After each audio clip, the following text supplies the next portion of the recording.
자, 이제 조세 불복제도 들어가 보도록 할게요. 자, 일단 불복 청구다라고 하는 건 내가 지금부터 부가처분 받은 거 이거 억울해. 세무조사를 통해서 부가처분 받은 거 억울해라고 하는 게 사실 불복 청구의 대부분이라고 생각하시면 되겠고요. 자, 그런가 하면 나 사업자 등록 신청했더니 계속 거부당했어. 나 지금 처분을 받아야 되는데, 그러니까 지금 처분을 받아야 되는 상황인데 그 처분 안 해줬어. 나 억울해라고 하는 거예요. 나 감면 결정 받고 싶은데 안 해줬어. 나 억울해라고 하는 이 모든 조세와 관련된 내용들에 있어서는요. 일단 불복 청구가 가능합니다. 납세자의 권리를 구제하는 보호 절차다라고 생각하시면 되겠고, 자, 국기법, 세법에 따른 처분으로 위법 부당한 처분을 받거나 해서 이때 위법 부당한 처분을 받았다라고 하는 것들을 보통 작위라고 얘기를 해요. 그런가 하면 이제 필요한 처분을 받지 못했다, 부작위라고 얘기합니다. 그 두 가지에 대해서 권리나 이익을 침해당한 자가 그 처분의 취소 또는 변경이나 필요한 처분을 청구하는 것을 불복 청구라고 얘기합니다. 자, 이제 불복 청구의 전반적인 개요를 일단 먼저 설명하자면, 자, 이제 불복 청구인은 내가 지금 억울하다라고 해서 소송을 들어갈 때 바로 다이렉트로 행정소송으로 가는 것이 아니라 일단은 국기법 또는 감사원법에 따른 불복 청구를 거쳐서 가야 합니다. 거쳐서 가는 거예요. 그래서 일단 자, 불복 청구인이 제기할 수 있는 게 일단은 심사 청구. 자, 심사 청구는 누구에게 제기하는 거냐면 국세청장에게 제기하는 겁니다. 그럼 이때는 자, 90일 안에 제기하게 되면 자, 결정도 90일 안에 이루어지게 되고요. 그래서 일단 심사 청구에 당하는 경우는 국세청장에게 제기한다. 근데 이럴 수 있죠. 나에게 세무조사를 통해서 때린 게 국세청이야. 국세청 산하에 있는 기관들인 거야. 근데 그걸 다시 국세청장한테 봐달라고 한들, 소위 말하면 나에게 세무조사로 때린 게 관할 세무서장인데, 관할 세무서장은 국세청장의 쉽게 말하면 밑에 있는 하급 보스인 거예요. 그러다 보니까 국세청장 입장에서 내 부하가 거 맞는데? 라고 하는 문제가 생길 수 있으니 나는 아예 다른 독립된 기관에 가서 지금부터 판단받고 싶다라고 할 수 있는 거라서, 이 경우라면 아예 조세 심판원이라고 하는 독립기관에 가서 청구해가지고 심판을 받는 경우가 있을 수 있겠죠. 이런 내용들을 심판 청구라고 얘기하고 조세 심판원장에게 제기합니다. 둘 다 똑같이 결정하는 기간은 90일 안에 결정이 돼요. 자, 지금부터 언제까지 청구할 수 있어? 90일. 그 다음에 안에서 결정도 90일. 왜 이렇게 칼같이 정해놨냐면 이 모든 과정의 기간들이 끝나면 그 다음 단계로 또다시 90일 안에 행정소송으로 올라갈 수 있거든요. 그럼 이게 이제 진짜 본안소송이라고 볼 수 있겠죠. 그래서 각각이 당하는 기간들과 결정기간까지를, 청구기간과 결정기간까지를 각각 세법에서 전부 다 규정해서 명시하고 있다라고 보시겠고, 자, 이제 이 두 가지는요, 국기법에 따른 이러한 청구라고 보시면 돼요. 그런가 하면 이와 별도로 알고 보니까 제가 실제로 해도 대부분의 경우가 심판 청구거든요. 근데 제가 심판 청구 가보면 독립된 기관이라고는 하지만 둘 다가 어유 형님 오랜만이에요. 저번에 골프회동 때 안 나오셨었죠? 하면서 다 서로 아는 사이예요.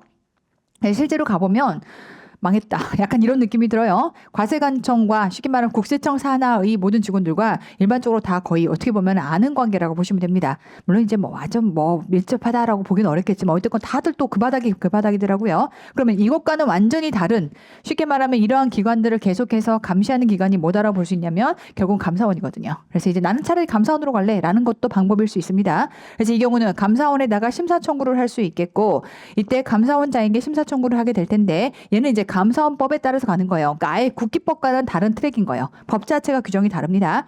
이 경우는 감사원법에 따라서 얘를 90이라고 명시되어 있지 않고 감사원법은 얘를 3개월이라고 명시하고 있습니다. 3개월 이내에 결정한다라고 보시겠고, 자, 그러다 보니까 지금부터 보는 우리 국기법은 이 규정만 들어가 있는 거죠. 이 규정만 들어가 있고, 이렇게 갈 수 있어요라고 하는 건 있지만 이와 관련된 내용은 따로 국기법에는 없습니다. 자, 그렇게 이해하시면 되겠고, 자, 이 두 가지는 다시 한번 얘기하지만 국기법상의 규정이고요.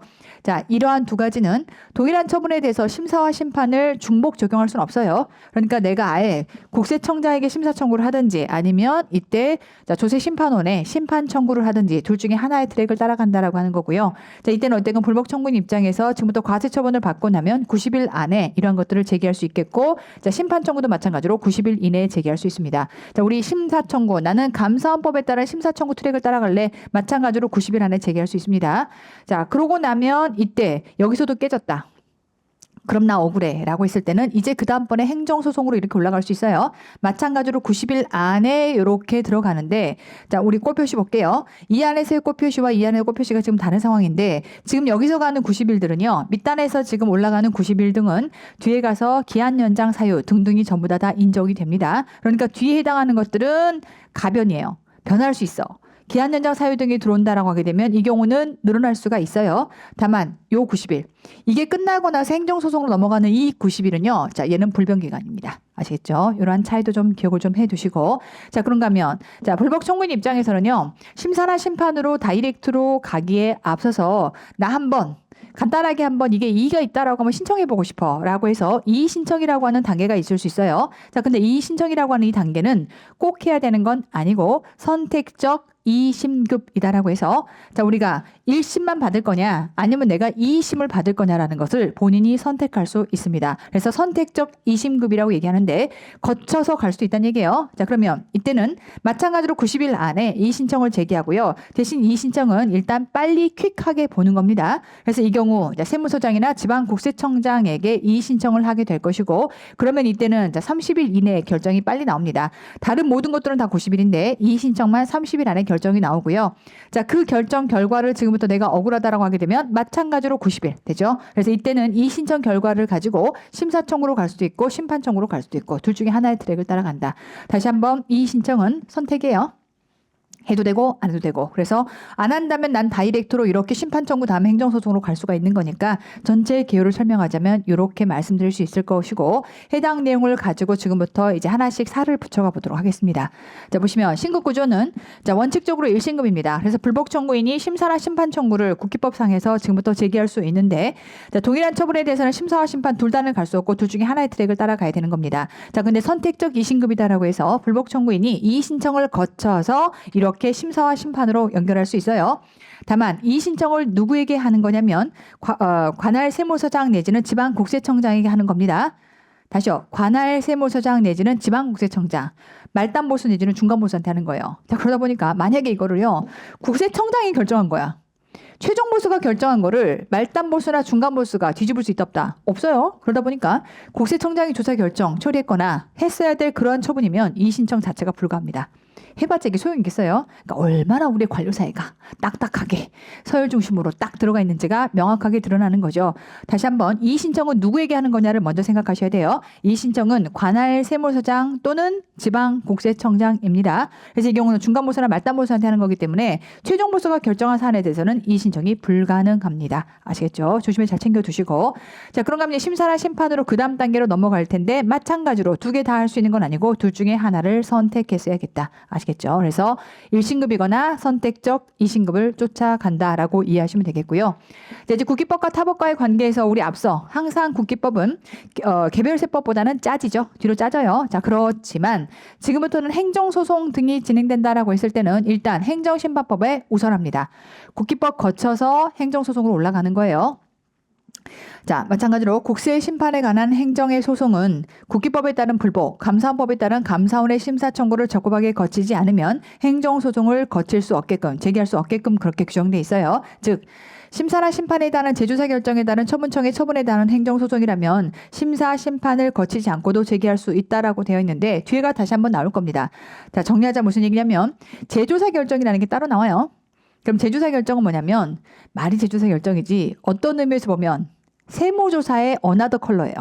세무조사의 어나더 컬러. 네, 이렇게 볼 수 있어요. 심판 청구를 했어요. 그래서 심판 청구에서 이제 안에서 들여다봤더니 그래. 일리가 있네. 얘는 지금 세금이 조금 덜 부과가 돼야 되긴 하는데 지금 내용 나온 걸로만 가지고는 정확하게 얘가 맞다 틀리다라고 말하기가 좀 어려우니까 다시 한번 조사해봐. 그럼 얘는 뭐냐면 결국은 납세자가 주장한 게 인용된 거예요. 그러니까 인정이 된 거야. 인정이 돼서 그래 네 말이 맞네. 인정은 되었으나 야 조금 더 조사해 볼 필요가 있다. 그러니까 이제 긍정적인 건 해요. 맞아요. 긍정적인 건 맞지만 다시 재조사를 합니다. 그래서 납세자가 겁나 싫어하는 방식이에요. 뭐야 지금 나보고 또 세무조사 당하라고 그 얘기예요. 그렇지만 그렇게 했을 때 조심할 건 이제 그렇게 했을 때 그럼 이제 세무조사를 당하면 또 안 하던 조사를 하다 보니까 또 앞에서 안 나왔던 게 새로 나올 수도 있고 조사를 하다 보니까 이게 지금 1억이 아니라 1억 5천인 거네 라는 문제가 나올 수 있기 때문에 반드시 재조사 결정은 지금 주문서에 기재돼 있는 우리가 지금 이슈가 됐던 그 범위만 조사를 해야 되고요. 그다음에 그보다 더 불리한 처분은 나올 수가 없어요. 똑같거나 그보다 유리한 결과가 나옵니다. 아시겠죠? 자, 근데 그렇게 해서 어쨌건 재조사 결정에 따라서 다시 뭔가 처분을 또 과세관청한테 받았어요. 그럼 납세자가 그걸 보고 아니 이게 아니라니까. 그럼 지금 1억을 부과받은 게 억울하다라고 했던 건데 재조사 결정을 통해서 8천으로 지금 준 거야. 근데 납세자가 원하는 건 8천이 아니야. 나 1억 자체가 안 된다는 건 부과될 필요가 없다고 얘기하는 거라니까 라고 하게 되면 나 8천 억울해. 내가 다시 덤빌래 라고 했을 때는 그때는 이제 심판 청구에서의 재조사 결정으로 재조사를 통해서 받은 거지만 나는 두 가지 트랙이 있을 수 있어요. 다시 심판으로 올라가서 그때 깨지면 행정소송으로 가는 방법이 있고 아니면 다이렉트로 야 심판 가봤자 뭐하니?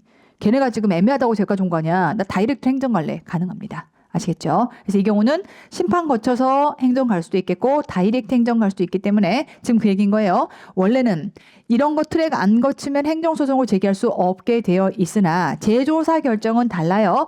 재조사 결정에 따른 처분청의 처분은요. 다이렉트로 뭐 할 수 있어? 행정소송 갈 수 있어. 그래서 행정소송은 심사나 심판을 거치지 않고도 제기할 수가 있겠다. 뒤에 가서 다시 나옵니다. 그런데 이제 어쨌건 요 내용이 그 내용이다라고 하는 것들 같이 연결하고 자, 행정소송 갑니다.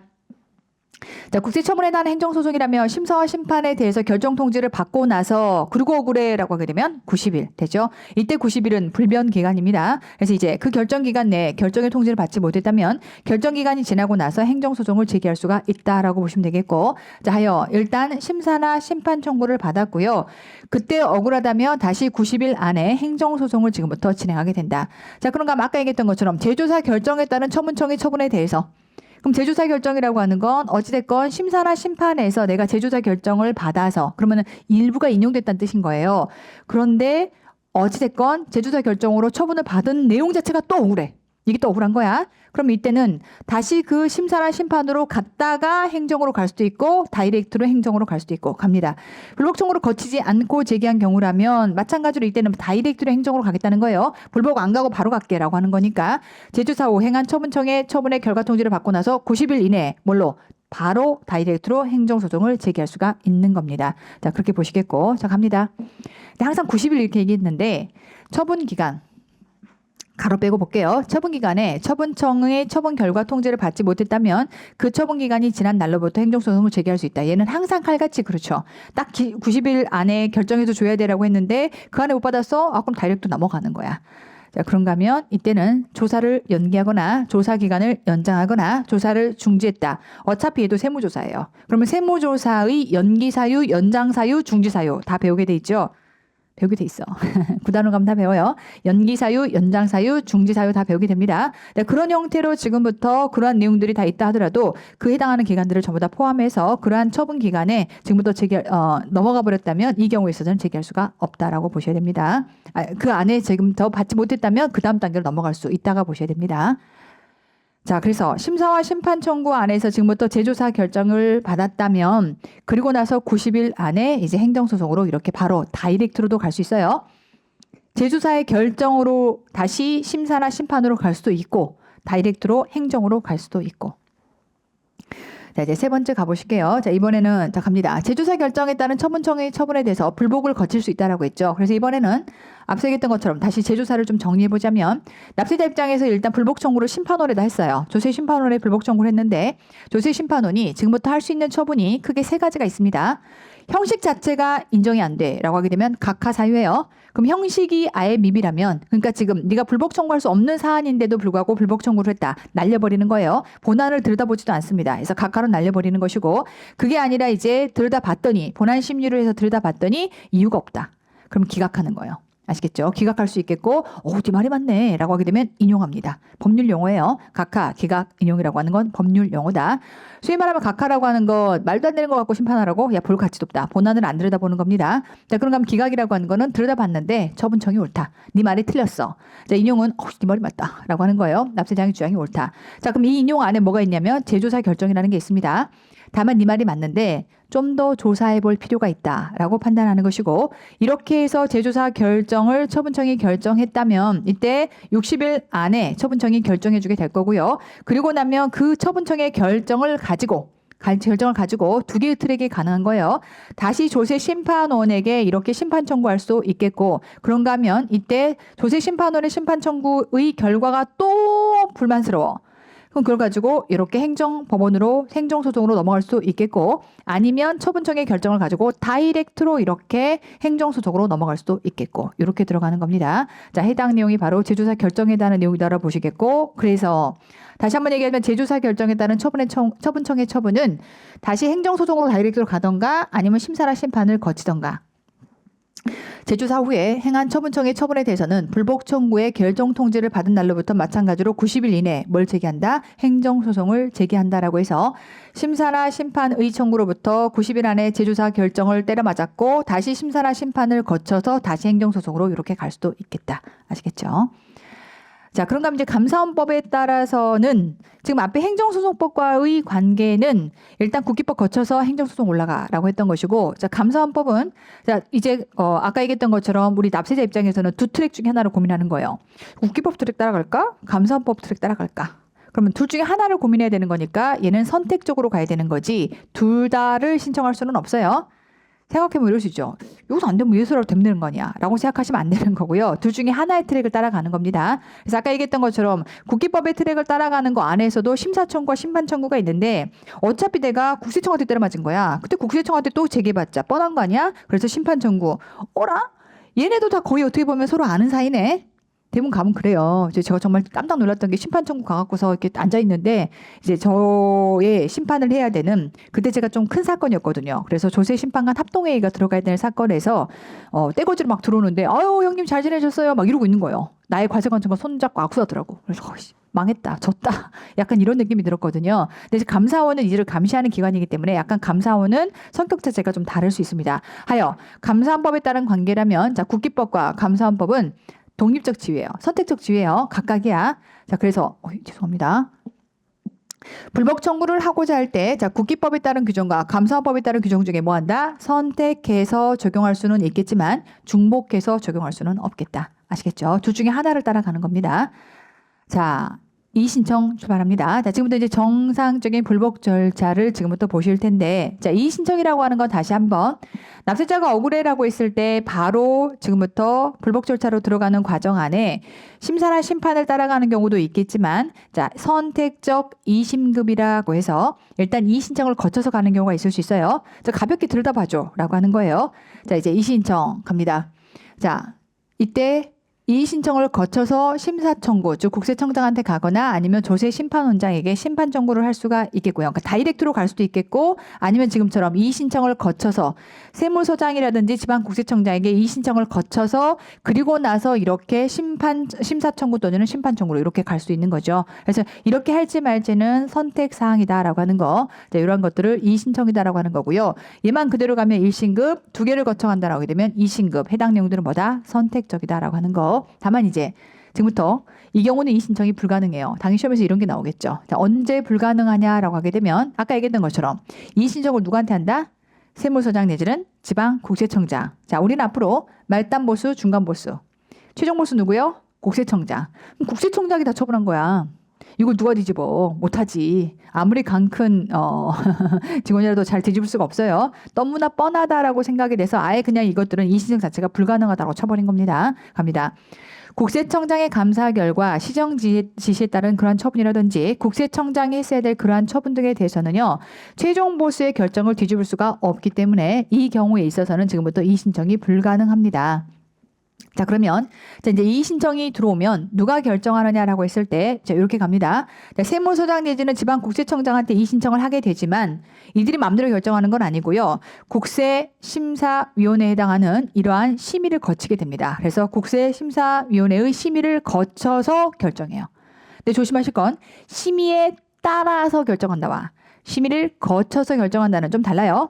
심의를 따라서 결정하는 건 얘네가 정해주면 앵무새처럼 읽어야 돼요. 그래서 이거는 나중에 심사청구, 저기 가서 여기 국세청장이 심사청구 있죠. 얘는 앵무새처럼 따라 읽어야 돼요. 근데 그게 아니라 심의를 거쳐서 결정하면 이들의 의견을 일단 받아들이긴 하되 따라 읽을 필요는 없고요.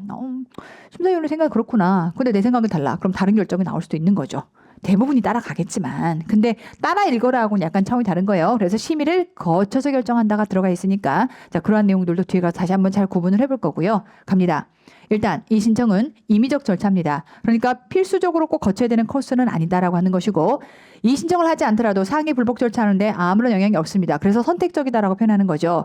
다만 이 신청이 배제가 되는 경우는 아까 얘기했던 것처럼 말단 보수와 중간 보수가 최종 보수의 결정을 뒤집을 수가 없어요. 그러니까 국세청장이 지금부터 조사 결정 처리해야 될 처분이라면 이 신청 자체가 배제가 됩니다. 하여 국세청장의 감사 결과로 시정시에 따른 처분이라든지 또는 세법에 따라 국세청장이 해야 될 처분이라면 말단 보수나 중간 보수가 뒤집을 수가 없기 때문에 이 경우는 애시당초 이 신청이 배제가 된다라고 들어가고요. 자, 그런가 하면 이 신청은 원칙적으로 세무서장이나 또는 세무서장을 거쳐서 지방국세청장에게 갑니다. 근데 이제 외적으로 마찬가지로 지금부터 이런 거죠. 얘는 완벽하게 쉽게 말하면 이 직급 중심이에요. 그러면 얘가 말단 보수고요. 지금부터 지방국세청장이 중간보수예요. 그럼 이제 말단보수와 중간보수의 관계에서도 당연히 중간보수가 더 직급이 높을 수밖에 없겠네. 그럼 마찬가지로 똑같이 지방국세청장의 조사에 따라서 과세처분을 하거나 이런 경우라면 지방국세청장의 조사에 따라서 과세처분을 한 거라면 지방국세청장이 결정한 거 똑같은 거야. 이거를 말단보수가 뒤집어 못 뒤집어? 못 뒤집어. 그럼 이 경우는 누구한테 보내야 맞아? 지방국세청장한테 보내야 맞겠죠. 되죠? 그 얘기입니다. 갈게요. 다음의 경우라면 누구에게만? 지방국세청장에게만 보내야 되는 거예요. 그래서 이 경우 세무서장에게 한 이 신청은 관할 지방국세청장한테 한 것으로 보고 토스해서 넘어가야 되는 겁니다. 자, 그런가 하면 자, 세무서장에게 이미 과세전 적부심사를 했어요. 다시 한번 과세전 적부심사는 세금 때려 맞기 전에 한번 이게 맞는지를 봐줘라고 했더니 이미 맞다라고 때려 맞아서 지금 들어온 거야. 근데 그거를 다시 세무서장한테 한 번 더 들여다봐줘. 의미가 없어요. 느낌 아시겠죠? 그래서 이미 과적 심사를 세무서장에게 청구를 했다면 그 다음번에 이 신청은 지방국세청장 중간보수한테 올라가는 게 너무 당연한 겁니다. 그래서 이 두 가지는 이게 뭐라고 오답이 나올까요? 이런 경우라면 지방국세청장의 조사에 따라서 과세 처분한 경우는 이 신청이 배제가 된다. 이게 오답이에요. 할 수 있지. 지방국세청장한테 하면 되는 거야. 아시겠죠? 그래서 이 경우는 할 수 있다라고 보셔야겠고. 자, 이 신청에 해당하는 결정은 다시 한번 갑니다. 자, 세무서장과 지방국세청장은 뭘 거쳐서? 국세심사위원회 심의를 거쳐서 결정한다. 따라서 결정한다와 거쳐서 결정한다 규정을 구분합니다. 그래서 거쳐서 결정하는 건 의견 들어보고 최종적인 결정권자는 누구인 거예요? 세무서장이나 지방국세청장입니다. 근데 심의에 따라서 결정한다는 건 앵무새처럼 따라 읽는 거고 해당 내용들은 심사청구 가면 그렇게 나옵니다. 두 개를 좀 구분할게요. 자, 이제 갑니다. 자, 불복은 어떤 경우에 불복할 수 있느냐라고 해서 개괄주의다라고 해서 열려져 있어요. 이런 거면 다 돼. 근데 이건 안 돼. 이렇게 돼 있어요. 이런 건 다 되는데 근데 내가 지금부터 열거해 줄게. 이건 안 돼. 라고 돼 있어요. 자, 갑니다. 일단 개괄주의 방식이라고 해서 자, 국기법 세법에 따른 처분으로 위법이나 부당한 처분을 받거나 자, 위법이나 부당한 처분을 받았다라고 하는 것을 우리 뭐라고 얘기한다? 작위라고 얘기합니다. 자기 처분을 받았는데 자, 국기법 세법의 규정과 다른 처분 또는 외견상 세법의 규정을 따르고는 있지만 과세 형편을 침해하는 그러한 처분들이라면 나는 지금부터 주장해 볼 수 있는 거죠. 자, 국세의 부과라든지 압류 매각 청산 등에 대한 강제 징수 등의 절차를 잘 지키지 않았다. 그래서 이런 게 부당하다라고 하는 것들을 주장해 볼 수 있겠고 자, 그런가 필요한 처분을 받지 못했다라고 하게 되면 이때는 부작위 하여 과세관청이 국기법과 세법의 규정에 따라서 일정 처분을 해야 될 의무가 있지만 그러한 처분을 하지 않은 경우라면 얘를 부작위라고 얘기합니다. 자, 그런 것들 때문에 소위 말하면 이제 그런 게 뭐냐라고 했을 때는 공제 감면 신청을 했더니 그것도 안 받아주네. 그 얘기예요. 결정 경정을 지금 요청했는데 경정 청구를 안 받아줘. 그런가 하면 국세 환급이라든지 허가 승인을 해달라고 했는데 안 받아주고 압류의 강제 해제 요건임에도 불구하고 압류를 해제를 안 해줘 라고 하는 것들입니다. 자, 그런 것들 하여 권리와 이익을 침해당한 사항이라면 처분의 내용과 관계없이 무엇이든 불복 청구의 대상이 될 수 있다. 무엇이든 가능해요 라고 해서 개괄주의다라고 열어져 있는 상태인 거고요. 다만 이제 자, 지금부터 이 경우라면 이때는 불복 처분이 제외돼요. 가요? 처분에서 제외되는 거 갑니다. 이건 불복할 수가 없어요. 그러니까 이제 다 돼. 다 되는데 얘는 안 돼. 이렇게 되는 거예요. 뭐 안 되니라고 하게 되면 조세범 처벌법에 따른 통고처분. 될까요? 자, 이 경우는 자, 통고처분은요. 고발의 절차를 거쳐서 형사법상의 이러한 사법심의 판결을 받게 돼 있어요. 그러니까 지금 우리가 얘기하는 불복 절차다라고 하는 건 지금 세금을 부과받는 과정에서 내지는 뭔가 내가 지금 사업자 등록증을 받아야 되거나 공제 감면 받아야 되는 과정에서의 부당을 호소하는 건데 지금은 또 조세범 처벌법에 따른 통고 처분이라고 하면요. 징역 살아야 돼. 벌금 맞아야 되고.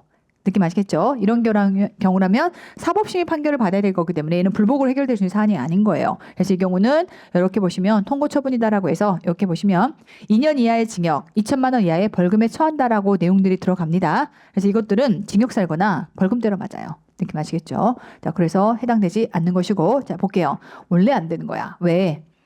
중복 안 된다 그랬지. 둘 중에 하나의 트랙을 따라간다고 했어요. 그러니 감사원법에 따라서 심사청구한 처분이라든지 심사청구에 대한 처분. 뭔 말이야? 나 감사원법에 따라 심사청구했어. 그리고 불복하면 안 되는 거지. 아, 그러네. 감사원법에 따라갔으면 국기법 불복은 하면 안 되는 거예요. 그러거나 이미 심사청구해 갖고서 처분을 받았어. 그럼 나 행정소송 안 가고 나 국기법으로 가면 안 될까? 안 되는 거예요. 감사법에 따라서 심사청구의 처분을 받았으면 어디로만 갈 수 있어? 다이렉트로 행정으로 갈 수 있는 거예요. 아시겠죠? 다시 불복으로 못 들어가는 거예요. 그래서 그 두 가지는 안 된다. 너무 당연한 얘기가 되겠고.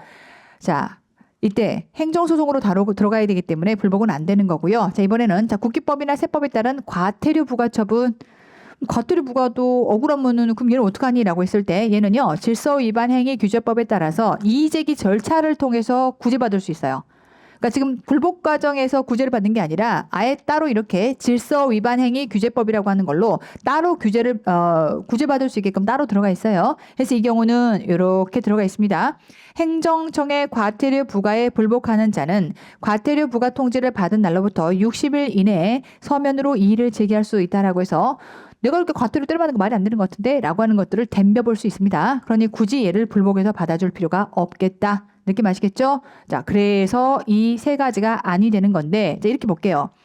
감사법에 따라 심사청구한 처분은요, 응당 안 되죠. 아니, 투트랙 안 된다고 했잖아요. 선택했어야 돼. 그 다음 거기서 이미 처분 받았어요. 그럼 당연히 행정소송으로 올라가야 되는 거니까 말 문제가 나오면 얘는 바로 풀 수 있겠고요. 그럼 나머지는요, 통과, 불복, 통과, 불복 못해요. 불복, 통과, 통고 처분과 과태료 처분. 아시겠죠? 감사는 너무 당연한 거고, 불복, 통과 하시면 돼요. 많은 문제가 나옵니다. 불복, 통과, 통고 처분과 과태료 처분. 자, 이제 불복 청구에 대한 그러한 처분이라면 자 갑니다. 자, 심사나 심판에 대한 처분이라면 그 다음 단계 어디로 가죠? 행정소송만 제기가 가능합니다. 자, 재조사 결정에 따른 처분이라면 심사나 심판으로 다시 갔다가 그 다음에 또 행정으로 가는 방법도 있겠고 다이렉트로 행정으로 가능하겠고요. 자, 이의 신청이라면 그 다음 단계 뭐 가는 거죠? 심사나 심판으로 갑니다.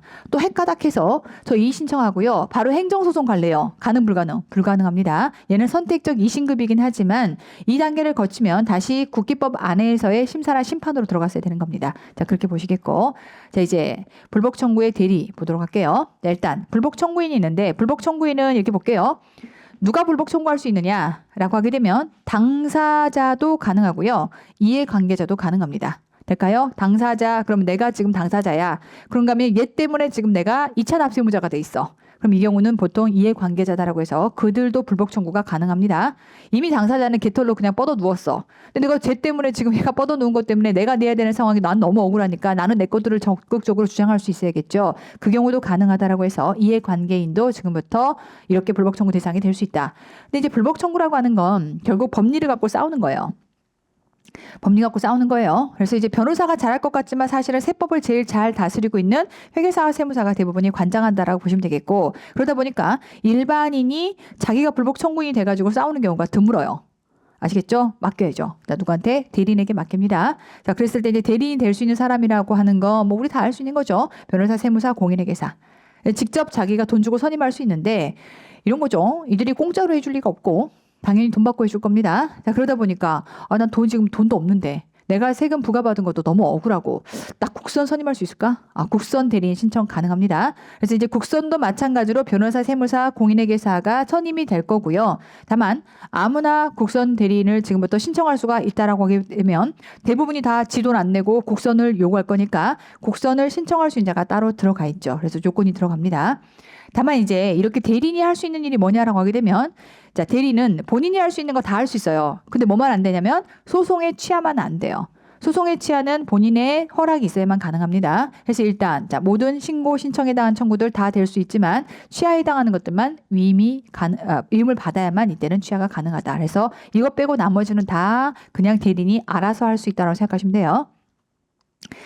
자, 지금부터 출발합니다. 자, 불복 청구는 당사자와 이해관계자 둘 다가 다 가능하다라고 했네. 자, 그럼 일단 당사자의 경우는요.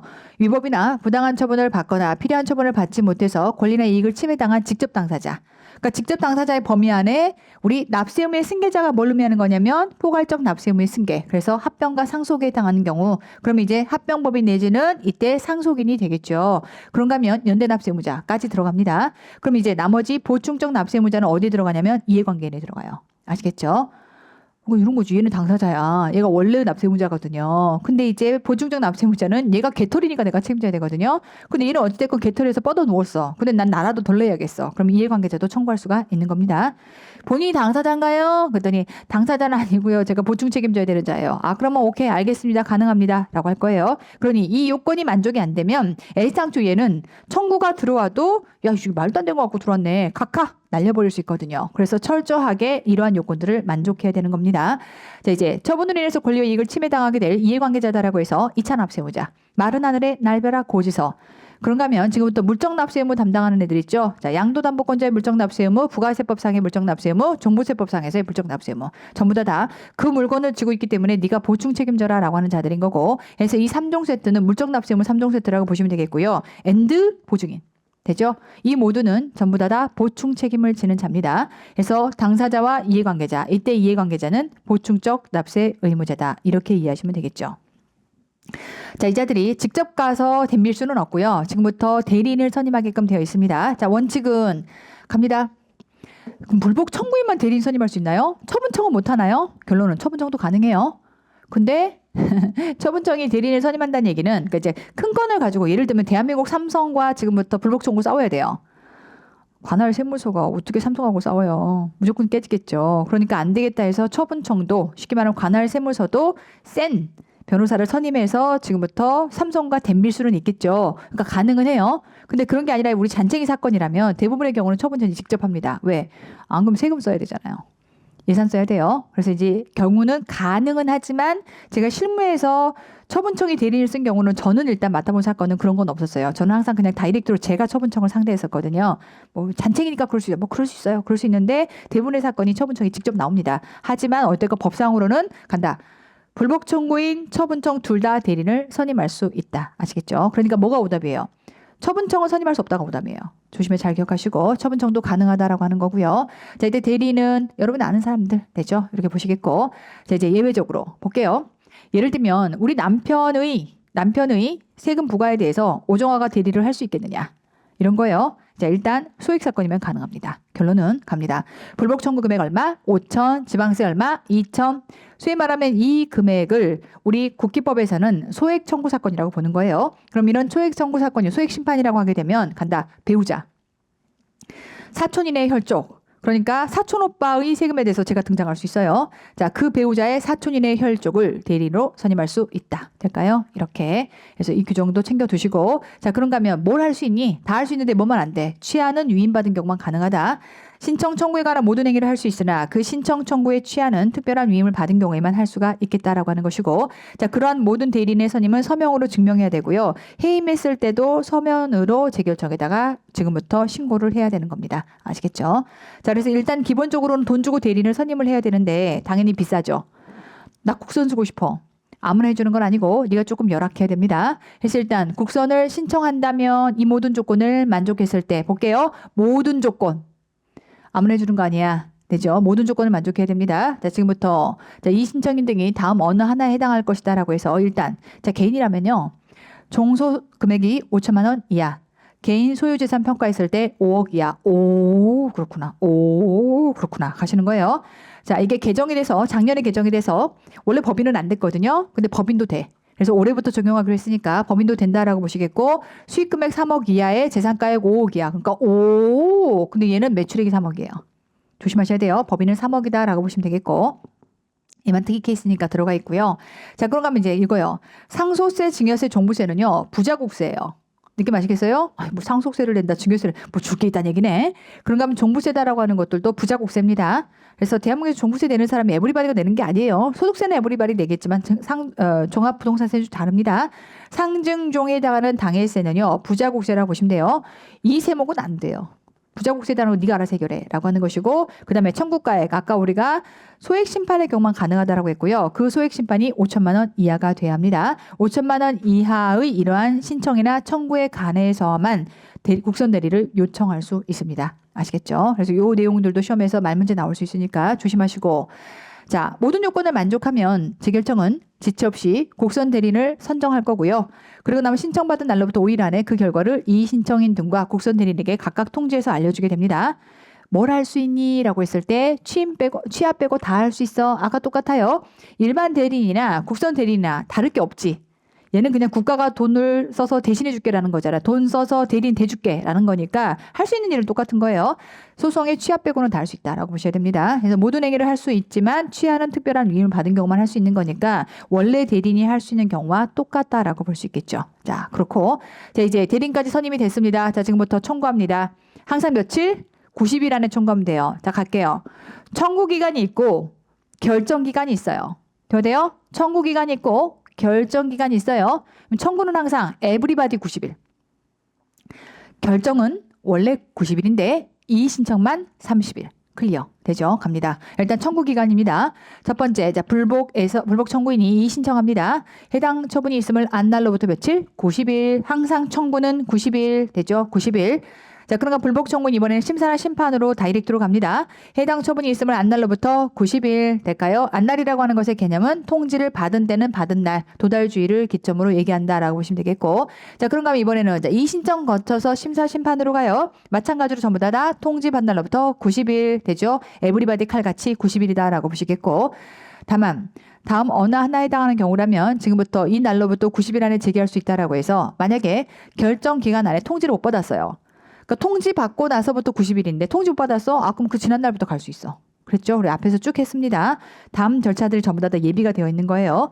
자, 그런가 하면 이 신청에 따른 재조사 결정이 있고 나서 처분 기간 내에 처분 결과 통지를 못 받았어. 마찬가지야. 처분이 기간이 지난 날. 지나면 무조건 그 다음 트랙을 따라갈 수가 있겠다. 이렇게 이해하시면 되겠고. 자, 이제 갑니다. 지금부터 불복 청구하는 건 누구한테 하는 거예요? 불복 청구 누가 해? 납세자가. 어디에? 지금부터 불복 청구 기관한테 하는 거예요. 그럼 이제 납세자가 서류를 보내는 거네. 간다. 발신주의 도달주의예요. 발신주의가 돼야 되겠죠. 보내는 거니까. 자, 갑니다. 일단 원칙은 청구 기간을 계산할 때 처분했거나 내지는 했어야 될 세무서장에게 해당 불복 청구서가 제출된 때 청구한 걸로 봅니다.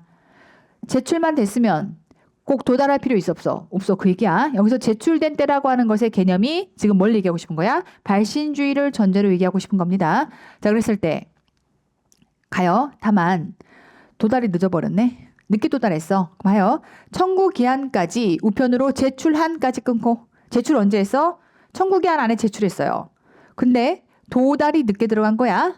괜찮아. 이 경우는 제출만 청구 기한 안에 했으면 그래서 그 기한의 만료일에 적법한 청구를 한 것으로 보겠다. 될까요? 자, 그래서 갑니다.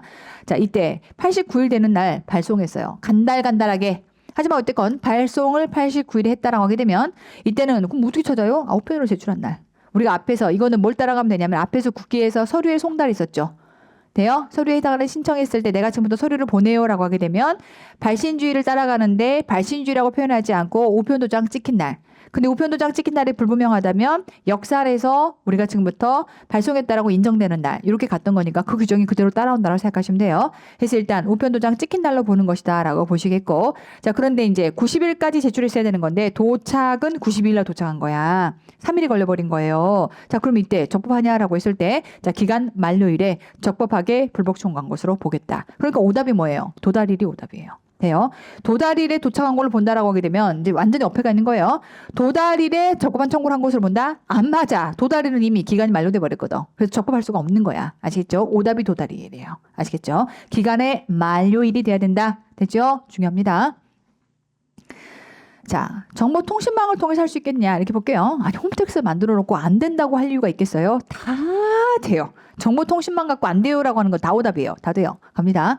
국세청장, 조세심판원장이 운영하는 정보통신망을 이용해서 신청서, 청구서 등을 제출하는 경우라면 국세청장 또는 조세심판원장에게 신청서 및 청구서가 간다. 여기서 중요한 건 뭐야? 전송된 때. 될까요? 여기도 마찬가지로 지금 발신주의를 택하는 겁니다. 전송 클릭해서 전송만 했다면 국세청장이 안 열어본 건 내 잘못이 아니고 그다음에 조세심판원장이 안 열어본 것도 내 잘못이 아닌 거예요. 그래서 일단 나는 전송만 됐다면 제출된 것으로 봅니다. 자, 불복 청구인은 이렇게 정보통신망을 이해서 신고할 수 있겠고 그러면 이렇게 국세청장 내지는 조세심판원장에게 갈 텐데 갑니다. 홈택스 안에 들어가 보시면 이 홈택스 안에 이렇게 불복 신청 해당하는欄이 따로 있습니다. 앞으로 여러분들이 이제 회계사나 세무사로 일하시게 되면 이 안에 들어가서 불복 청구를 하게 될 겁니다. 돈은 대부분 여기서 벌어. 무조건 하게 돼 있어요. 물론 아무도 나에게 이런 걸 맡기지 않아. 매우 슬픈 일이에요. 그런 일은 있으면 안 되겠고 이번엔 조세심판원입니다. 조세심판원 안에도요. 이렇게 죄송합니다. 조세심판원 안에도 이 안에 보시면 이렇게 심판 청구에 해당하는 한이 따로 들어가 있어요. 여기 안에 들어가서 지금부터 청구할 수가 있겠다.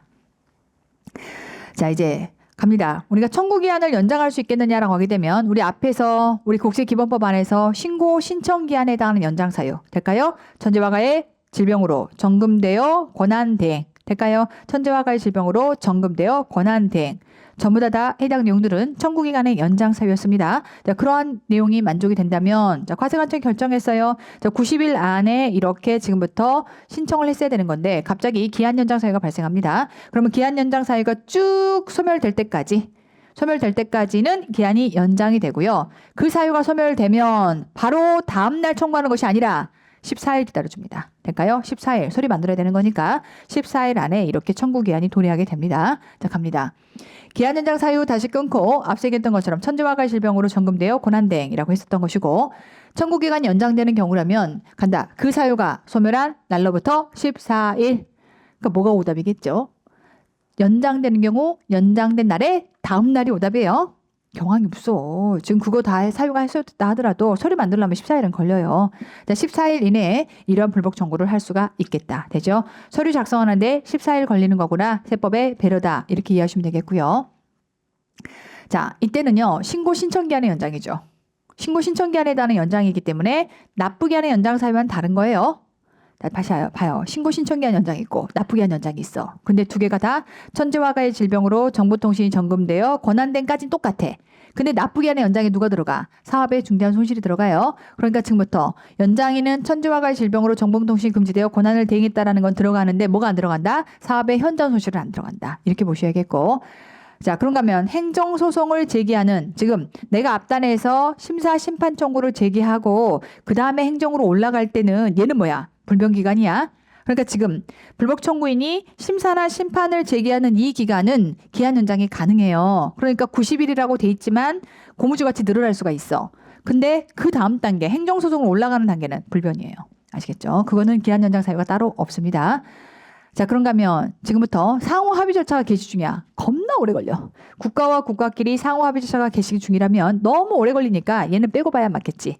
90일 안에 넣으면 안 되니까 청구기간에도 안 들어가고 결정기한에도 안 들어가야 맞는 거예요. 지금 상호 합의 절차가 개시 중이라면 얘가 그 안에 지금 들어가서는 답이야. 노답이야. 노답. 갑니다. 상호 합의 절차 개시부터 종료까지 기간은 지금부터 다음의 기간에 산입하지 않는다라고 해서 청구기간과 결정기간 어디에도 들어가지 않습니다. 다시 한번 상호 합의 절차가 개시된 경우는요. 노답이다라고 생각하시면 돼요. 겁나 오래 걸려. 이 안에 넣어버리면 답이 안 나와요. 그래서 이 경우는 전부 다 뺀다. 자, 이제 불복 청구서 어디다 제출하면 돼요? 라는 거예요. 자, 갑니다. 어디다 제출하고 누가 결정해요? 라고 했을 때, 자, 갑니다. 신청서의 제출과 결정 기간을 보자면, 우리는 불복 청구가 크게 세 가지죠. 이의신청, 심사청구, 심판청구 세 가지가 있습니다. 자, 일단 이의신청은, 자, 이의신청인이 세무서장에게 지금부터 청구서를 내거나 아니면 이 신청이 세무서장을 통해서 관할 지방국세청장한테 내거나 됐죠? 그래서 이제 지방국세청장한테만 해야 되는 경우는 지방국세청장으로부터 지금 감사 결과에 지금 처분한 결정이다라고 하게 되면 어차피 관할 세무서장한테 받자 의미가 없는 거니까 이 경우는 지방국세청장한테만 갈 것이고 그다음에 아까 얘기했던 것처럼 관할 세무서장한테 이미 과적심사 받았어. 까였어.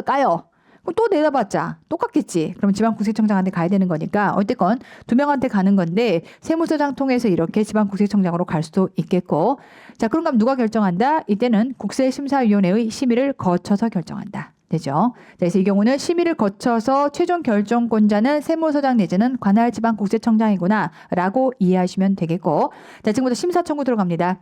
심사청구는 심사청구인이 누구 거쳐서 결국 최종적으로는 국세청장한테 가는 거예요. 자, 그러다 보니까 세무서장을 거쳐서 국세청장으로 갑니다. 자, 결정 볼게요. 국세심사위원회의 똑같이 국세심사위원회를 열어. 근데 의결에 따라 결정해요. 뭐래? 앵무새처럼 따라질 거란 얘기예요. 그래서 어떤 규정이 나중에 들어가냐면 국세청장이 이걸 지금 결정을 해가지고 인용을 결정해버린 거예요. 아무래도 아닌데? 한 번 덤빌 수 있어요. 한 번 다시 해달라고 덤빌 수 있어요. 국세청장이. 그 규정이 들어와요. 아시겠죠? 근데 거기서도 깨지면 이제 그냥 따라야 되는 거예요. 그러니까 지금 아까 심의를 거쳐서 결정한다는 것과 따라서 결정한다는 것 차원이 좀 다른 겁니다. 따라서 결정하라고 하는 거는 앵무새처럼 읽으란 얘기예요. 아시겠죠? 그래서 뭐 그렇게 말이 들어가 있지 않지만 우리끼리 그렇게 이해를 하자는 거야. 따라서 결정은 앵무새처럼 읽는 거다. 그래서 한 번은 국세청장이 덤벼볼 수 있어요. 싫은데? 라고 하는 거를 다시 한번 들여다봐줘. 라고 해서 국세심사위원회에게 다시 한번 해봐달라고 요청할 수가 있습니다. 한 회에 걸쳐서 한 번만.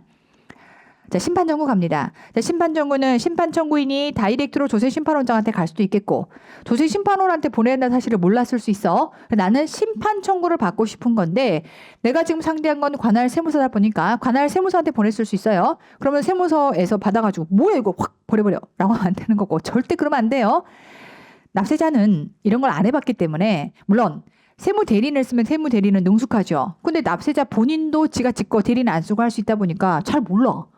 조세 심판원이라는 게 있었어? 근데 남들이 그냥 심판 청구하라고 하니까 나는 심판 청구한 건데 그러려면은 이거를 조세 심판원에 보냈어야 되는 거야? 모를 수 있어. 그럼 이 경우 세무서장한테 보냈다고 휙 버려버리면 안 되고 조세 심판원장에게 지체 없이 송부해야 됩니다. 너무 당연한 거예요. 자, 누가 결정하느냐고 해서 간다. 조세심판관 회의가 심리를 거쳐서 결정합니다. 그럼 얘는 결정권자가 심판원장이 아니에요. 클리어? 다 장이 결정하거든요. 원래는. 근데 조세심판원은 심판원장이 결정하는 게 아니라 조세심판관 회의가 결정해요. 그래서 얘는 지금 모둠 집합이 같이 결정을 합니다. 자, 그렇게 이해하시면 되겠고, 자, 이제 동일한 처분에 대해서 지금부터 중복으로 제기를 했다라고 하게 되면 그때 어떻게 우리가 처분할 거냐라는 내용들을 자, 지금부터 정리를 좀 하자면 갑니다. 이의 신청을 간다. 세무서장과 지방국세청장 둘한테 다 중복 제기했어요. 그럼 뭐야? 왜 두 개 다 해? 까버려 라고 할 건 아니고 하나는 받아줘야겠죠. 어디 거 받아줄까요? 지방국세청장 거 받아줍니다. 아시겠죠? 지방국세청장에게 제기한 것으로 받아주겠다라고 보시면 되겠고 다만 이제 이런 거죠. 청구기간이 경과됐어요.